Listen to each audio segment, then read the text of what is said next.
Namaste. The word Shastra is very, very important to our tradition because to really understand the Shastras, to study the Shastras is what has kept our tradition from wandering off, getting distorted, because these Shastras have been preserved for a very long period of time. In the Abrahamic traditions, especially Judeo-Christianity, they give equal emphasis and respect to scripture. So the question is, are Shastras the same thing as scripture or not? And this is what I want to ask Dr. Das today. You see, in the Abrahamic traditions, scripture is sort of one book. So the God, one occasion revealed to, a particular prophet, and then on another occasion to another prophet. So there's a sequence of revelations, and that's it. So I want to ask Dr. Das, please explain what Shastra is and how it's different from scripture. Yeah, this is a very important question, Rajivji, because we often translate the word Shastra as scripture. I think this is a very common translation of this word, but Shastra has a different connotation. First of all, Shastra is not something which is revealed in a particular time, and it is not historical. Shastra for us is an eternal knowledge. It may become manifest and unmanifest, just like Bhagavan, like Sri Krishna, he came on earth about 5,250 years ago. But that does not mean that he did not exist before that, or he was here for 125 years. It's not that he is not there now. People have had experience of him later on also, even now in the present day. So he is existing, but he appears and disappears. That is the meaning of the word avatara, means descent. Descent obviously signifies that he is there before and he is there afterwards. So Shastra is something like that. It appears and it may disappear, but it is there all the time. It is eternal knowledge. This is a very important differentiation, because in the New Testament scripture, it's very clear that Jesus, his coming, creates a scripture which did not exist. In other words, the idea of being saved by Jesus was not available before Jesus. In other words, Jesus coming and what happened to him, they crucified him, and he said, I'm doing it so that others can be saved by my action, and I'm suffering for you. This substitutional atonement, as they call it, this was not available before. Right. So everybody was originally was condemned to original sin and eternal damnation. And a very big question that has been asked to the church is, were all people before Christ going to hell? Because there was no Jesus to save them. Yeah, what was their fate? What was the upaya, the only method for saving is Jesus, because God felt sorry and said, I'm going to send my son and sacrifice him so other people can be saved. That means that before that, God had not thought of this, so everybody before Jesus was being sent to hell. Right. Okay, so the church has not been able to come and say that even before Jesus, others could have been saved, because the method of saving was not there. Right. Some of them say that we transferred them from hell to heaven because we said, okay, let's make it retroactive. Okay, maybe so. So they are playing this game. Yes. Now, this is not the nature of Shastra. No. It is not that the Shastra has started on this date, and before that it was not applicable. Maybe people were ignorant of it. Right. But that the rules of the Shastra were always applicable. Yes. Is that correct? That's very much correct, and in fact, it is also not true that people were ignorant of it in the beginning, because Shastra was given at the very beginning of creation. Before, when the original people, they had Shastra. Right. Okay. Brahma himself was given Shastra. That's why he is depicted having 4 heads, which signify the knowledge of the 4 Vedas. So he is the first person. Tene Brahma Hridaya Adi Kavaye. So this Adi Kavi Brahma, he got the knowledge in his heart directly from Bhagavan. So it is not that knowledge was, after 2 millennia, 3 millennia, then the knowledge came. So it was always there. It was always there. The Shastra knowledge is always there. Right. So that is one very important distinction. And second thing is that for us, if it is Bible or any other book, if it is not in conformity with our Vedic knowledge, we don't consider it as valuable or Shastric. That's a very important point. There's a test for Shastra. If it is conforming with Vedic knowledge, it is Shastra. Right. That's the test. That is a test. And, because there is nothing outside the Vedic knowledge. Yeah. So everything can be derived from it, consistent with its principles. Vedic foundation leads to all the other Shastras. And if you study, in a very unbiased manner, you will see that there is no knowledge which is outside the Vedas or the Vedic scriptures. Right? Whatever is there in other, what you call scriptures, you will find that in the Vedas. If somebody were to evaluate the Bible and evaluate the Quran for whether it complies with Vedas, it would not be an easy thing to do to say, okay, all of this complies with Vedas, because I don't think that can happen. Basic things like reincarnation, basic things like karma, basic things like the nature of the self, all of that, or Atma, the very basic things are not there in these. And so we could not consider them to be valid Shastras. And then we don't know what happens after death really. Right. But our Shastra gave a very vivid description that, okay, if you get moksha, then what is after that? Right. And about the spiritual world, the Vakunthas and the life there. All this is described in much detail. Right. And the characteristic of life and people there. The word scripture comes from scriptura in Latin, which means a writing. So it's a written piece. Right. In fact, the first ultimate authority, God gives Moses the 10 commandments from which the whole thing starts, and that 10 commandments is written on stone. Yeah. Written tablets carved on written stone to make the point that this is very hard, solid stuff because, it's written. So the West has this business of writing is sort of the authority. Likh diya, written it, decree and all that kind of stuff. So God gives decree and He gives it in writing. What do you think of the difference between that and our idea of Shastra? So our Shastra is actually just the opposite of that. And in fact we have a word for it also, Shruti, which means to be heard or to hear. So we have an oral tradition of studying and continuing and propagating the Shastra. And writing actually came much later in vogue. But originally it was never written. In fact, it was like sort of discouraged to write it. And that served certain purpose.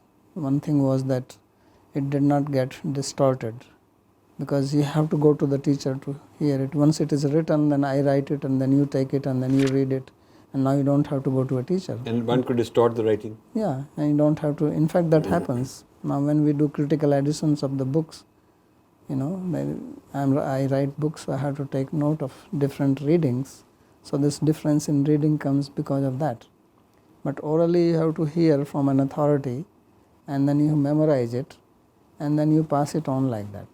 And one could say, well, in that also there could be some, distortions. So for that they had a methodology, which is very interesting. They had the pathas, like Kram Patha, Ghan Patha, Jata Patha. So various types of readings where you take the same piece and you repeat the words in a particular manner, and that keeps on coming again and again. So if you make a mistake in one place, then you obviously are not going to make the same mistake in every place. Then it will reflect and you will catch it. So that's why the Vedas, they were preserved for thousands and thousands of years, and not even a single letter was changed in that. In computer science, they call it the error correcting codes. Right. Where you send a message such that if something goes wrong, there's enough redundancy that you can correct it. Yeah. So they had developed this technique for that. Yes. So another thing is that the Vedas, they are not just plain words, but they're actually musical. So they have intonation, they have a swara, they have uddatta, swarita, anudatta. So you have to know when a particular word has to be pronounced in a particular manner, and for that they had shiksha and they have chanda, these two Vedangas, supplementary part of the Vedas which you have to study besides Vyakarana. Because if you do not know Shiksha, and you do not, Shiksha is the phonetics, the art of pronouncing, and Chandas is the meter. You have to know where to stop, where to give the yati or the break. So all these things were designed so that you can properly pronounce the mantras of the Vedas, and then they have the power in it. If you make any mistake, then it would not give the desired result. There is a whole story of Vritrasura, who was born because of just one small mistake of saying one letter at a different pitch, and because of that the sage what he wanted, the result did not get that. So it is very important to know this distinction between Shastra and what you call as the scripture, the English scriptures, that this oral tradition is important. Otherwise, when you have these commandments and then they have been translated, many people say that no, this is not what Bible says, or this is not what it says. So the oral Shabda, Vak, has Shakti with it. Right. So it is not just conceptual meaning. No, it's not That conceptual. is a major difference. That's why it has to be pronounced exactly in the same way. Right. If you pronounce it in different way, then you will not get that Shakti. Because You the get something written else. writing, it does not have the Shakti with it. Right. It can be mechanically reproduced. Yes. But the oral requires a certain state of consciousness in the human being to be able to do it. Right. Just like if you want to learn music, you can write it, but actually if you want to learn especially the vocal music, you have to hear it from a person. Yes. You cannot become a vocalist Yes. simply by reading books. Yes. Right? Yes. So it's same thing here. Now here I want to make an observation. A major controversy exists between the Western Indologists and our Swadeshi Indologists, where the Western Indologists claim that history starts with writing, because they believe that when there is writing, there is reliable source of information, and when it is not written, it's oral, it is unreliable. So according to them, Sanskrit starts only when it is being written down. So they're looking for evidence of Sanskrit, and according to them, Sanskrit starts, according to Sheldon Pollock, it starts 200 years after Christ. This is how recently it starts, because they can find these kind of manuscripts. Until then, it's oral, but they don't know how to date, when to date it. This is a very important issue that we are fighting, that they're equating the beginning of a language, beginning of a tradition with the writing. Yeah, the problem is that they are very much hung up on this history point. But history does not depend on writing only. Right. History is, there when there was no writing. Yeah. And we have actually a bigger history before writing. Right. Much bigger than after writing is very limited. And writing is considered a sort of a lower form of consciousness. The higher achieved person doesn't need to write because he can memorize it, he has it in his consciousness, and they can transmit to each other, and there is energetic flow involved. Writing can be done mechanically, and lots of lower IQ people can also write. Yeah, and that personal touch is lost. Yes. And the whole thing is that personal touch and that Shakti which comes from the personal association. So, instead of collapsing Shastra as scripture, smarter idea would be to do comparative studies. Right. I mean, people should actually be encouraged. I mean, this is where political correctness seems to take over, but people who are curious, intellectual scholars, which is what the academy is supposed to be, they should be doing doctoral studies on contrast, on looking at what is there in the Shastra, not in the scripture, or vice versa. What are you compare this with that and say, okay, these things are not matching. Because we should be honest with each other and tell, okay, that this is my Shastra says, and are you willing to accept it? And they will probably not want to accept those things. Oh, that's a different issue, but at least we know it. Yes. The knowledge should be available that, Yes. okay, these are the differences and these are the commonalities Right. between the various dharmas, Right. religions of the West and Indian, Shastra. So what are in their case, scripture comes because God dictated to this fellow at a particular point in time. So what would you say are the types of Shastras and how they come about? So originally it is the Veda which is called Shruti. So this is revealed to Brahma, the first created being, which comes from Vishnu. And then Brahma gives this knowledge to his sons, the sages, Atri, Vasishtha. So these 10 sons he has. So he gave this knowledge. And then on the basis of the Vedic knowledge, the sages, they compiled what is called Smriti. They understood the Vedic knowledge, they understood the essence of it.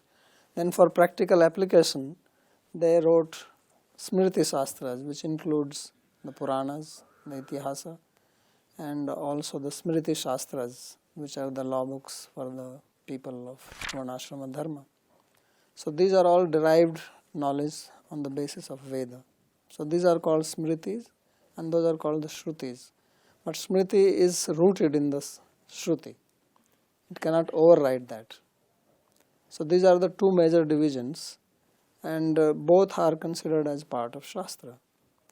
Because these sages, they have the vision. They are called rishi because they see the reality, they have the experience of it, and they understand what is good for the humanity, how they should live the life, what are the principles they have to follow. So they give the instructions, and then they also tell in the form of stories for easy understanding. Because in the Vedas, it's not like that. So then they write Puraṇa-s, Itihasa-s, a lot of stories based on the history of various kings and various sages. So to give knowledge to common people, they have devised this means. But the knowledge is same which is in the Vedas. So would the Itihasa be considered Shruti or Smriti? That is Smriti. Smriti. So Itihas And the Purāṇabhyam Vedam Samabrihiyet. So Itihasa Purana, they are actually to augment or magnify or give the knowledge of the Veda in easy terminology. So that is what their function is. Sometimes they are also called fifth Veda. Itihasam Puranam cha Panchmam Veda Uchyate.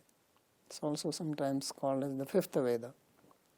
So another distinction you pointed out is that the Shruti requires a rishi state. Right. Whereas the revelation, God does not, no claim made in the Bible that these people were enlightened or they were people of high class or learning. They were not necessarily learned people. God picks anybody. And they're very proud of the fact that God could pick a drunkard, could pick a alcoholic, could pick a useless fellow, but he's just a messenger. Yeah. You're not supposed to revere that person as a high level person. It is not considered. In fact, in Islam, to worship Muhammad is a blasphemy. Mm-hmm. So there's nothing sacred about Muhammad. He's only a messenger Allah has dictated. So I think there's also a distinction in the means by which the Shruti comes about versus how revelation Yeah, it's a very big difference. The person himself or herself has to be qualified by character. So they did a lot of austerity, tapasya. Right. There is no tapasya done by the prophets. No. And they don't consider it a controversial point. They will say that God chose. It is not that this guy deserved it, he made any effort. It is not because of that. It's just God chose him and that is his choice. He just made a random choice. So here it's not just a question of choosing, but the person has to do certain sadhana. Right. Even Brahma, when he was born, he did not understand. There's an explanation that he was born on the top of a lotus flower, and then he saw all around there was all emptiness, and he was wondering from where I have come. So he went inside the lotus stem, and he traveled and traveled and traveled, but he could not find the end of it. So then he came up, and then he heard the sound tapa tapa. So do tapa, he did tapa, and then Bhagavan appeared to him and gave the Vedic knowledge. So even Brahma performed austerity for 1000 years.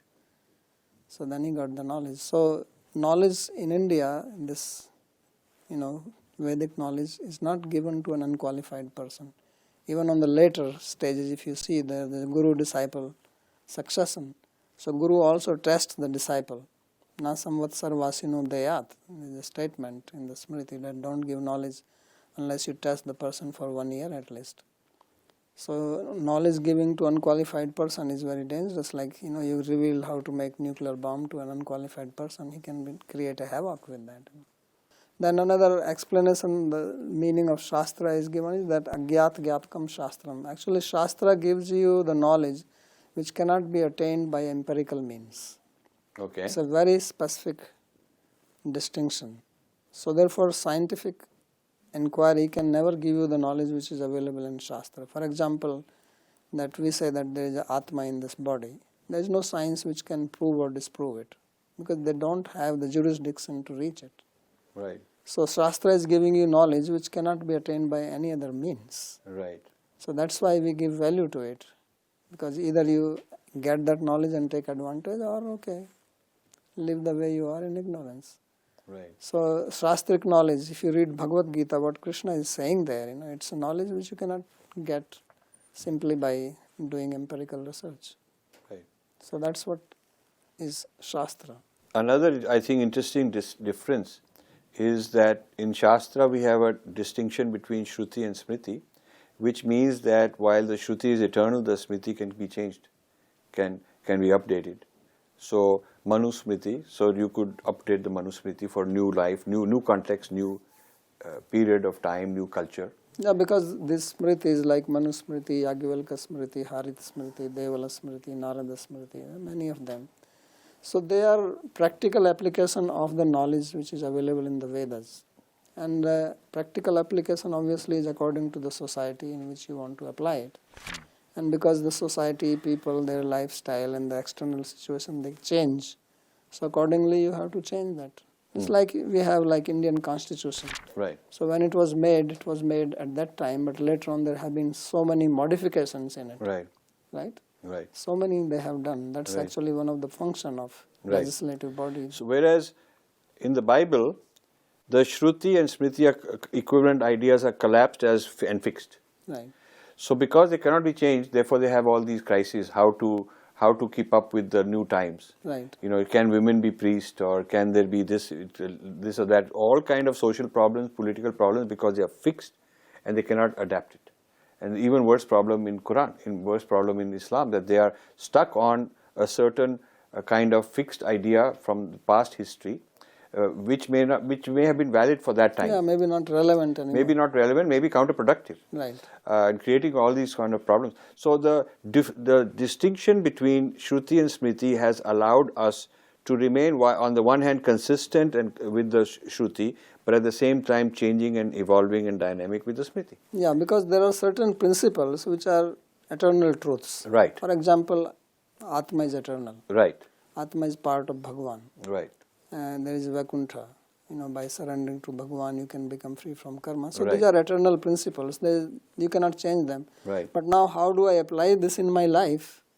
That can change according to my situation and according to the circumstances. Right. So you also have, Samanya Dharma, then you have Apad Dharma. Right. The principles which are applicable when there is some, extraordinary situation, some calamity. Right. Then you are given more leeway to function in a particular way. Right. So these are the type of things which Smriti teaches us. So that is the beauty of the Smriti Shastra, that you can keep up with the modern times. So the problem is that, for instance, certain behaviors in Islam are now seen as radical because they're not allowed to change. Right. And is similarly in the Bible. So they have to come up with all these gymnastics to figure out what to do, because the idea that this is not one time historical thing that some lucky guy was given, and that's our only hope to get salvation, and if we deviate from that we can't. So in that, all the things which are contextual for time and place have also been put in there. Right. They have no concept of a separate Smriti. Yeah, so you have to make this differentiation that there are certain principles which are unchangeable. Yes. And there are other principles which are according to the particular circumstance. Right. If the circumstance changes, then you change them, how to apply it. Yeah. So this is the beauty of... So it's very clear that Shastra is a very profound concept. A lot of Shastras, there must be thousands of Shastras. Oh yeah, there is no... No end to it. And this what we just discussed how Shastras come about is different than how scriptures come about. What is the scope of these Shastras is different. It's not just one book. And the fact that Smritis are separate and changeable is very different than a closed book, final book, and nobody allowed to change it. So I think we should use the word Shastra and not accept when they say, okay, we're going to study your Hindu scriptures and all that, which is what the American Academy of Religion does.